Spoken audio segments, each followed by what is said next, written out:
ಅನ್ನದಾತ.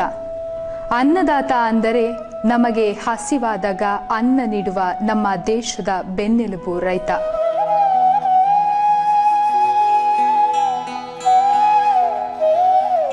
ಹಸಿವಿಗಾಗಿ ಅನ್ನಕ್ಕಾಗಿ ಎಷ್ಟೋ ಜನ ಪರದಾಡುತ್ತಿದ್ದಾರೆ. ಅಂತಹ ಆಹಾರವನ್ನ ಕೆಲವರು ವ್ಯರ್ಥ ಮಾಡುತ್ತಿದ್ದಾರೆ. ಅಕ್ಕಿ ಆಗಬೇಕಾದ್ರೆ ರೈತ ಎಷ್ಟೋ ಕಷ್ಟಪಡುತ್ತಾನೆ, ಎಷ್ಟೋ ಶ್ರಮ ಪಡುತ್ತಾನೆ. ಆ ಕಷ್ಟ ರೈತನಿಗೆ ಮಾತ್ರ ಗೊತ್ತು.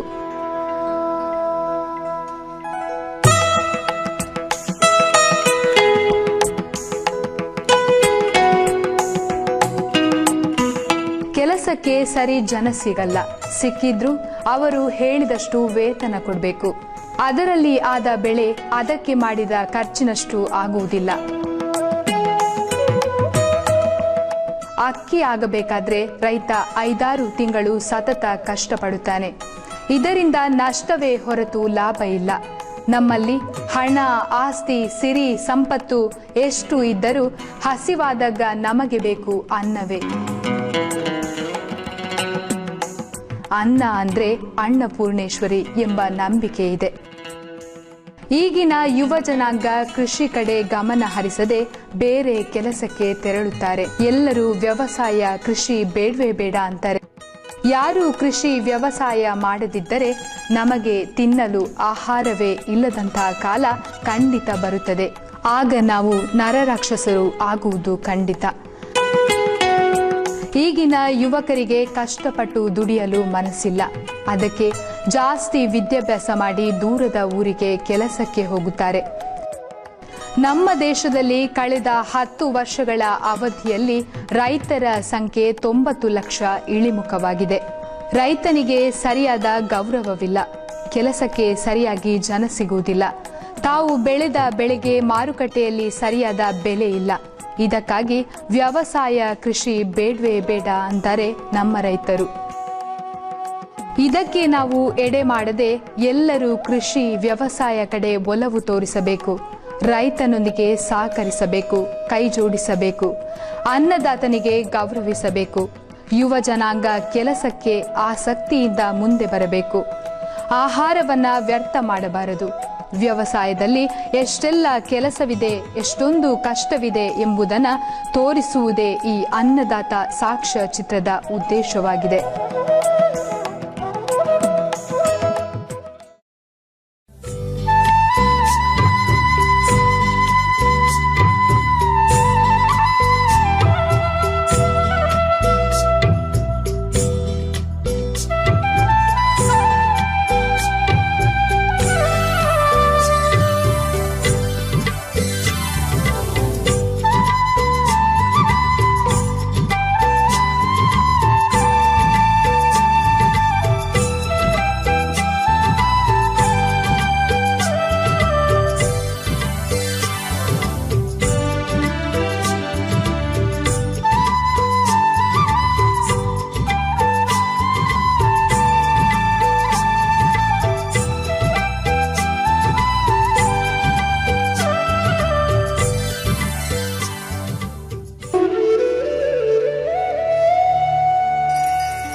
ಇದು ಖಾಲಿ ಇರುವ ಗದ್ದೆ ಬಿಸಿಲಿಗೆ ಒಣಗಿರುತ್ತದೆ.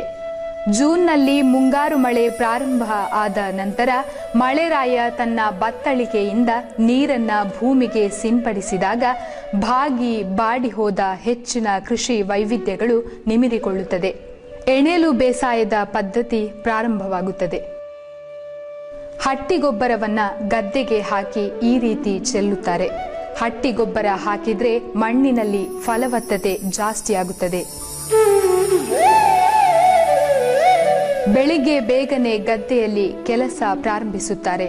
ಎತ್ತು ಅಥವಾ ಕೋಣಗಳಿಂದ ಗದ್ದೆಯನ್ನ ಉಳಲಾಗುತ್ತದೆ. ಗೊಬ್ಬರ ಇದರೊಟ್ಟಿಗೆ ತಿರುವಿ ಹಾಕಲಾಗುತ್ತದೆ. ನೇಗಿಲ ಹಿಡಿದ ಹೊಲದಳು ಹಾಡುತ್ತಾ ಉಳುವ ಯೋಗಿಯ ನೋಡಲ್ಲಿ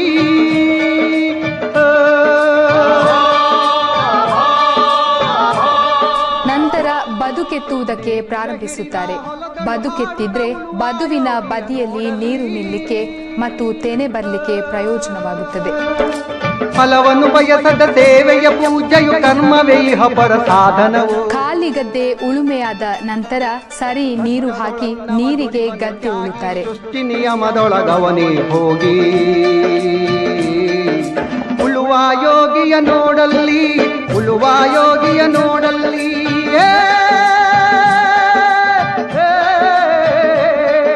ರೈತನ ಈ ಕೆಲಸಕ್ಕೆ ನೇಗಿಲೆ ಯಂತ್ರವಾಗಿದೆ.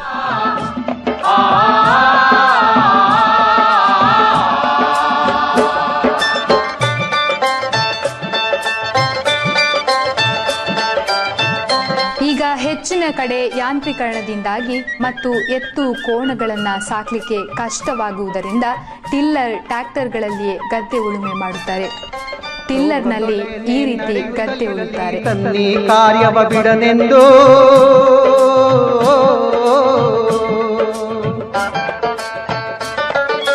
ರಾಜ್ಯಗಳು ದಿಸಲಿ, ರಾಜ್ಯಗಳಲ್ಲಿ ಅಲ್ಲಿ ಹಾರಲಿ ಗದ್ದುಗೆ ಮುಕುಟಗಳು. ಗದ್ದೆಯನ್ನು ಸರಿಯಾಗಿ ಉಳುಮೆ ಮಾಡಿ ಹದವಾದ ನಂತರ ಗದ್ದೆಯನ್ನು ಸಮತಟ್ಟಾಗಿ ಇರಲು ಈ ರೀತಿ ಹಲಗೆ ಹಾಕುತ್ತಾರೆ.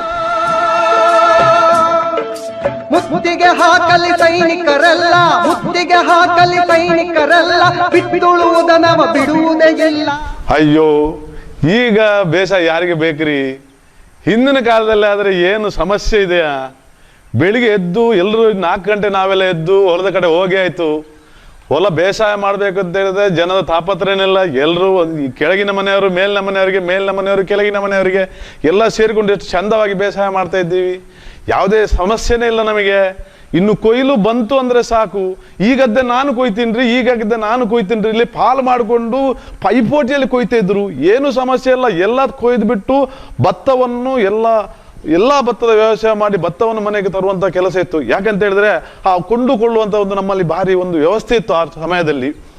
ನಮ್ಮ ಕೆಲಸವನ್ನು ಅವನು ಮಾಡುದು, ಅವನ ಮನೆಗೆ ನಾವು ಹೋಗಿ ಕೆಲಸ ಮಾಡುದು, ನಮ್ಮ ಮನೆಯವರು ಹೋಗಿ ಅವನ ಮನೆಗೆ ಕೆಲಸ ಮಾಡುದು, ಭಾರಿ ಒಂದು ಒಳ್ಳೆ ಪದ್ಧತಿ ಇತ್ತು. ಈ ಬೇಸಾಯ ಎಂಬುದು ಆವಾಗ ಒಂದು ಸಮಸ್ಯೆ ಅಂತ ಅನ್ನಿಸಿರಲಿಲ್ಲ. ಎಲ್ಲರೂ ಆ ಒಂದು ಏನು ಹಬ್ಬ ಹರಿದಿನ ಬರಲಿ ಎಲ್ಲರೂ ಸೇರ್ಕೊಂಡು ನಾವು ಏನು ಚಂದದಲ್ಲಿ ಇದ್ದೇವೆ. ಬಿತ್ತನೆಗಾಗಿ ಉತ್ತಮ ತಳಿಯ ಬೀಜಗಳನ್ನು ಆರಿಸಿ ಬೇರೆ ಬೇರೆ ವಿಧದ ಬೀಜಗಳಿರುತ್ತದೆ. ಕಜ್ಜೆಜಯೆ 60-60, 8-8, ಮುಕ್ತಿ, ಮಲ್ಲಿಗೆ, ಕಜ್ಜೆ ಮಸ್ಕತಿ ಇಂಥ ಬೇರೆ ಬೇರೆ ರೀತಿಯ ಬೀಜಗಳಿರುತ್ತದೆ.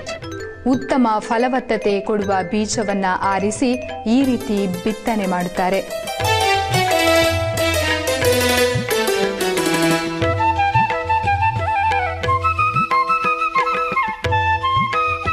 ಬಿತ್ತನೆ ಮಾಡುವ ಮೊದಲು ಬೀಜವನ್ನ 2 ದಿನ ನೀರಿನಲ್ಲಿ ಗೋಣಿಯೊಳಗೆ ಇಟ್ಟು ಲಕ್ಕಿ ಗಿಡದ ಎಲೆಯನ್ನು ಹಾಕಿ ಮೊಳಕೆ ಬರುವ ಹಾಗೆ ಮಾಡಿ, ಮೊಳಕೆ ಬಂದ ಮೇಲೆ ಸೆಗಣಿ ನೀರಿನಲ್ಲಿ ಹಾಕಿ ಈ ರೀತಿ ಗದ್ದೆಗೆ ಬೀಜ ಬಿತ್ತನೆ ಮಾಡುತ್ತಾರೆ.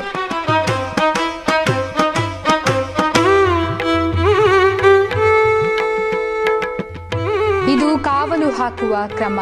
ಬೀಜ ಬಿತ್ತನೆ ಮಾಡಿದ ನಂತರ ಸರೋಳಿ ಮರದ ಸೊಪ್ಪನ್ನು ಗೂಟಕ್ಕೆ ಕಟ್ಟಿ ಗದ್ದೆಯ ಮಧ್ಯಭಾಗಕ್ಕೆ ಕಾವಲು ಹಾಕುತ್ತಾರೆ. ಹಾಕಿ ಹಿಂದೆ ಬರದೆ ಸೀದಾ ಮುಂದೆ ಹೋಗಬೇಕು ಎಂಬ ಕ್ರಮ. ಇದನ್ನು ಯಾಕೆ ಹಾಕುವುದೆಂದರೆ ಗದ್ದೆಗೆ ಬೀಜ ಬಿತ್ತನೆ ಆಗಿದೆ ಎಂಬುದನ್ನು ಸೂಚಿಸಲು.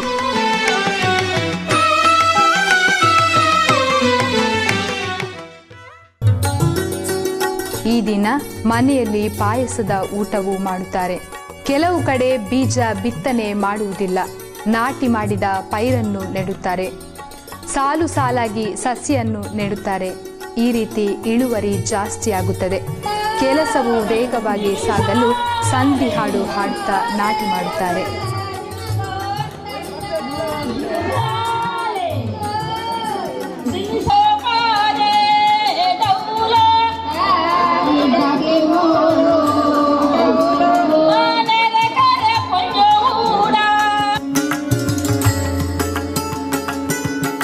ಇದು ಪೈರಿನ ಮೊದಲ ಹಂತ.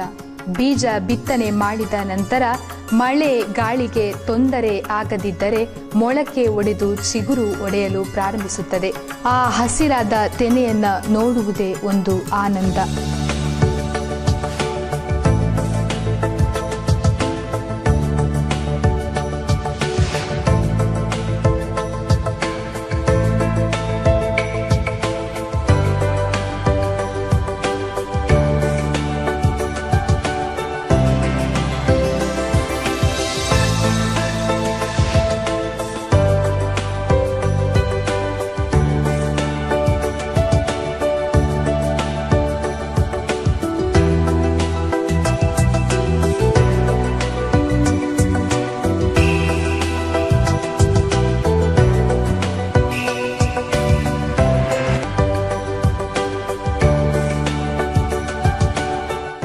ಗದ್ದೆಗೆ ನೀರು ಈ ರೀತಿ ಬಿಡುತ್ತಾರೆ. ಗದ್ದೆಯಲ್ಲಿ ನೀರು ಸದಾ ತುಂಬಿರಬೇಕು.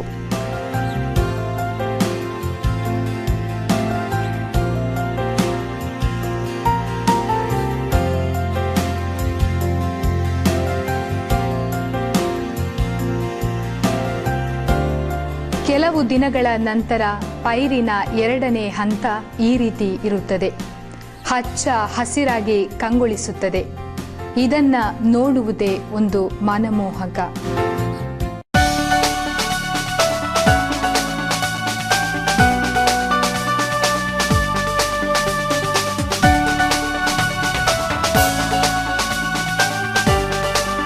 ರಾಸಾಯನಿಕ ಗೊಬ್ಬರವನ್ನ ಗದ್ದೆಗೆ ಈ ರೀತಿ ಹಾಕುತ್ತಾರೆ.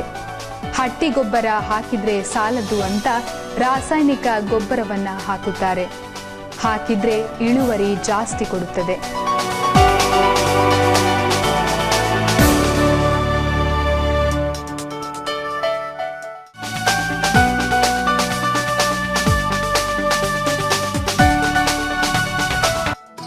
ಆಗಸ್ಟ್ ತಿಂಗಳಲ್ಲಿ ಆಟಿ ಅಮಾವಾಸ್ಯೆ ದಿನ ಬೆಳಿಗ್ಗೆ ಬೇಗ ಬಂದು ಗದ್ದೆಗೆ ಕಾಸರಕ್ಕನ ಮರದ ಕೋಲನ್ನ ತಂದು ಗದ್ದೆಯ ಮಧ್ಯಭಾಗಕ್ಕೆ ನೆಡುತ್ತಾರೆ.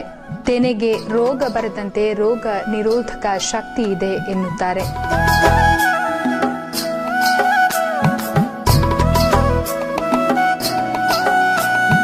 ತೆನೆಗೆ ಬೂದಿ ಬಿಸಾಡುತ್ತಾರೆ. ಯಾಕಂದ್ರೆ ತೆನೆಯಲ್ಲಿ ಹುಳ ಬಿದ್ದು ಹಾಳಾಗುವುದು ಉಂಟು.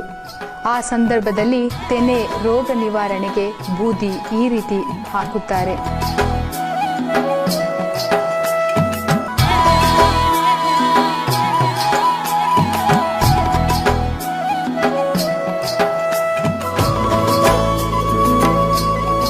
ಪೈರಿನಲ್ಲಿ ತೆನೆ ಬಂದು ನಿಂತಿರುವ ದೃಶ್ಯ ನೋಡಿದಾಗ ರೈತನ ಮುಖದಲ್ಲಿ ಸಂತಸದ ಕಳೆ ಉಕ್ಕಿ ಬರುತ್ತದೆ.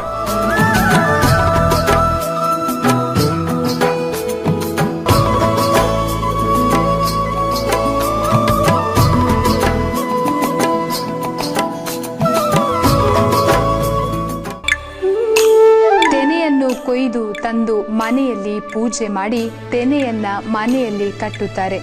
ಇದನ್ನ ತುಳುವಿನಲ್ಲಿ ಕುರಲು ಪಾಡಿನ ಕ್ರಮ ಅಂತಾರೆ. ಜೋರು ಮಳೆಯಿಂದಾಗಿ ಮತ್ತು ಕಾಡು ಹಂದಿ ಕಾಟದಿಂದಾಗಿ ಪೈರು ನೆಲಕಚ್ಚಿ ಮಲಗಿರುತ್ತದೆ. ಇದನ್ನು ಕಟಾವು ಮಾಡಲು ತುಂಬಾ ಕಷ್ಟವಾಗುತ್ತದೆ.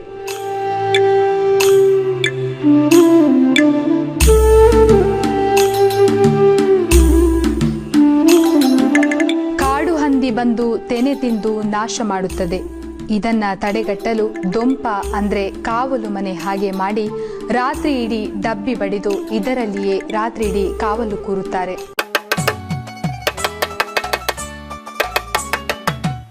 ಗದ್ದೆಯಲ್ಲಿ ತೆನೆಯ ಕಾಳನ್ನ ತಿನ್ನಲು ಗಿಳಿ ನವಿಲುಗಳು ಬರುತ್ತದೆ.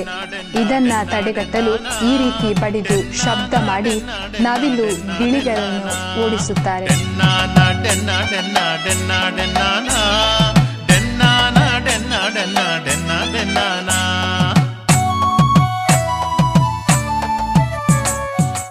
ಪೈರು ಕಟಾವು ಮಾಡುವ ಕ್ರಮ ಈ ರೀತಿ ಇದೆ. ಜೂನ್ನಿಂದ ಪ್ರಾರಂಭವಾದ ಬೇಸಾಯ ಅಕ್ಟೋಬರ್ ತಿಂಗಳಲ್ಲಿ ಕಟಾವು ಮಾಡುವ ಕೆಲಸ ಪ್ರಾರಂಭಿಸುತ್ತಾರೆ.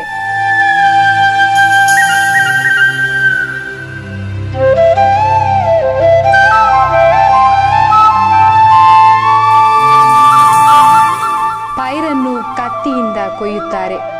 ಮಳೆ ಬಂದರೆ ಬೈಹುಲ್ಲು ಹಾಳಾಗುತ್ತದೆ. ಭತ್ತ ಮೊಳಕೆ ಬಂದರೆ ಅಕ್ಕಿಯು ಹಾಳಾಗುತ್ತದೆ.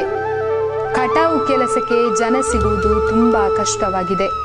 ಸಿಕ್ಕಿದ್ರೂ ಅವರು ಹೇಳಿದಷ್ಟು ವೇತನ ಕೊಡಬೇಕಾಗುತ್ತದೆ.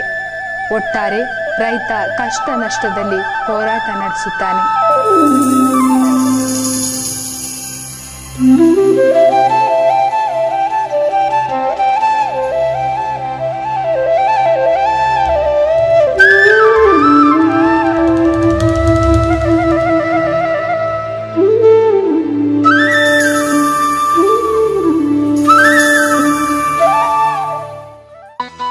ಇದು ತೆನೆಯ ಕಾಳನ್ನು ಬೇರ್ಪಡಿಸುವ ಸಾಧನ. ತುಳುವಿನಲ್ಲಿ ಪಡಿಮಂಚವು ಅಂತಾರೆ.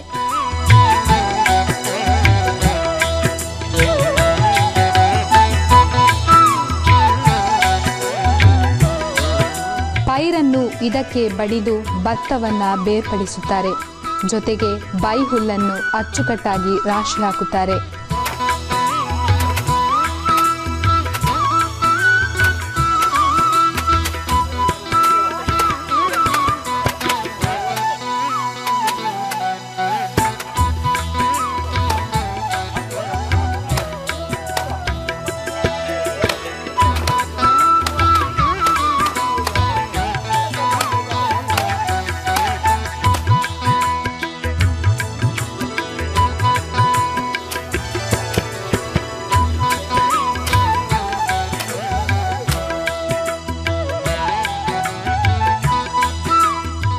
ಹುಲ್ಲಿನ ಮೂಟೆ ಕ್ರಮ ಪ್ರಕಾರವಾಗಿ ಜೋಡಿಸಿ ಮಳೆ ನೀರು ಇಳಿಯುವ ಹಾಗೆ ಮಾಡುತ್ತಾರೆ.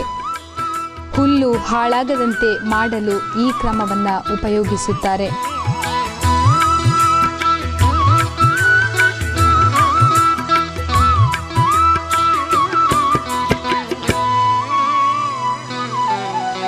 ಭತ್ತದ ರಾಶಿ ಈ ಸಾಧನದ ಮೇಲೆ ಬಂದರೆ ತೆಂಗಿನಕಾಯಿ ಒಡೆದು ಒಳ್ಳೆಯ ಬೆಳೆ ಬಂದಿದೆ ಅಂತ ಸಂಭ್ರಮಿಸುತ್ತಾರೆ. ಈಗಿನ ಪರಿಸ್ಥಿತಿ ಕೆಟ್ಟೋಯ್ತು.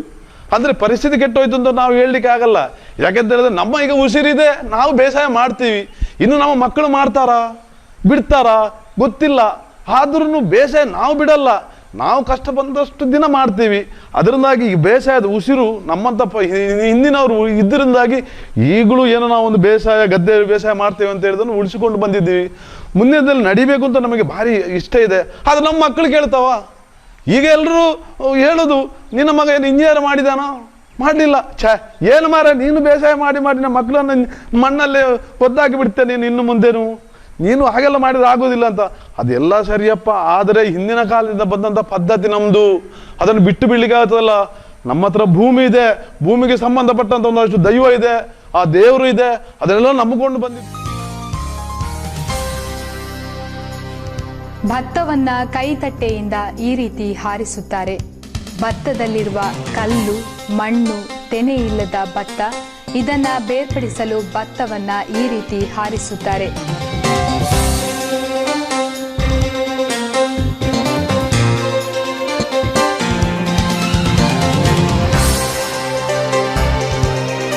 ಭತ್ತವನ್ನ ಸರಿಯಾಗಿ ಒಣಗಿಸಿ ಅಕ್ಕಿ ಮಾಡಲು ಅಕ್ಕಿ ಮಿಲ್ಲಿಗೆ ಕೊಂಡು ಹೋಗುತ್ತಾರೆ.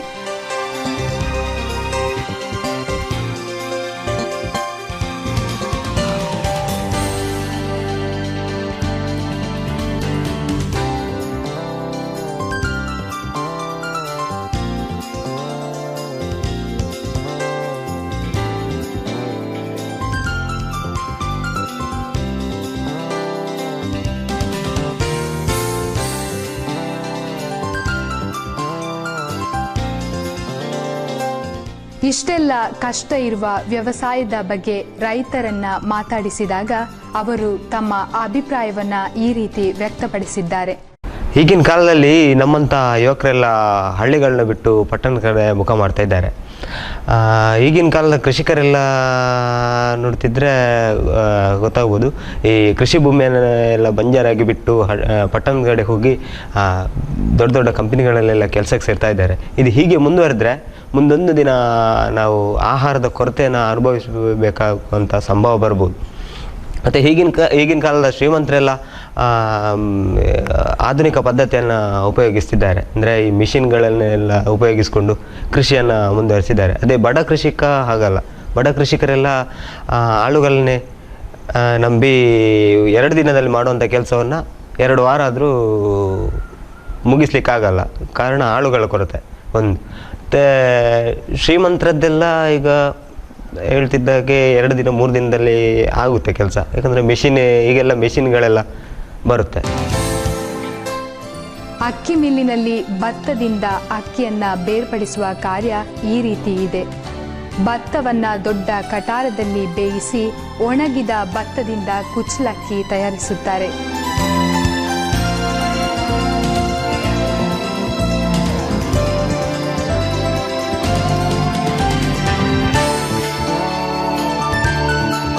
ಬೇಯಿಸದೆ ಖಾಲಿ ಒಣಗಿಸಿದ ಭತ್ತದಿಂದ ಬೆಳ್ತಿಗೆ ಅಕ್ಕಿ ತಯಾರಿಸುತ್ತಾರೆ.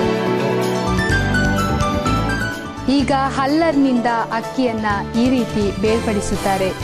ಹಿಂದೆ ಎಲ್ಲ ಒಣಕೆಯಿಂದ ಕುಟ್ಟಿ ಅಕ್ಕಿ ಮಾಡುತ್ತಿದ್ದರು. ಆದರೆ ಈಗ ಇದು ಯಾಂತ್ರೀಕರಣದ ಪ್ರಗತಿಯಾಗಿದೆ.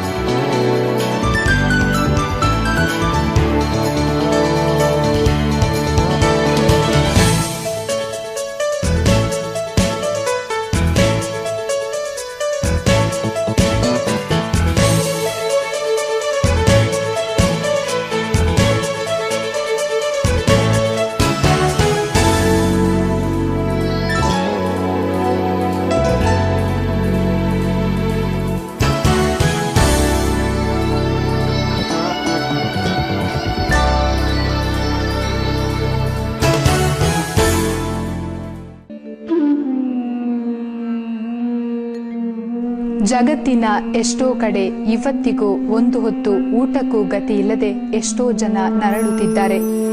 ಆಹಾರವನ್ನ ವ್ಯರ್ಥ ಮಾಡುವ ಬದಲು ಹಸಿದವರಿಗೆ ಹಂಚೋಣ.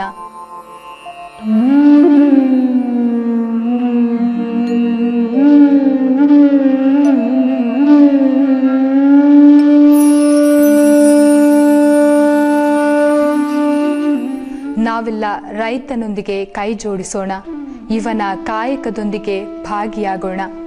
ಯುವಶಕ್ತಿ ಯುವಜನ ಆಸಕ್ತಿಯಿಂದ ದುಡಿಯಲು ಮುಂದೆ ಬಂದರೆ ವ್ಯವಸಾಯ ಕೃಷಿ ಖಂಡಿತ ಉಳಿಸಬಹುದು, ಬೆಳೆಸಬಹುದು. ಯಾಕೆಂದ್ರೆ ಕೈ ಕೆಸರಾದರೆ ಬಾಯಿ ಮೊಸರು ಎಂಬ ಗಾದೆ ಅಕ್ಷರಶಃ ಸತ್ಯ. ಜೈ ಕಿಸಾನ್. ರೈತ ನಮ್ಮೆಲ್ಲರ ಅನ್ನದಾತ. Mm-hmm.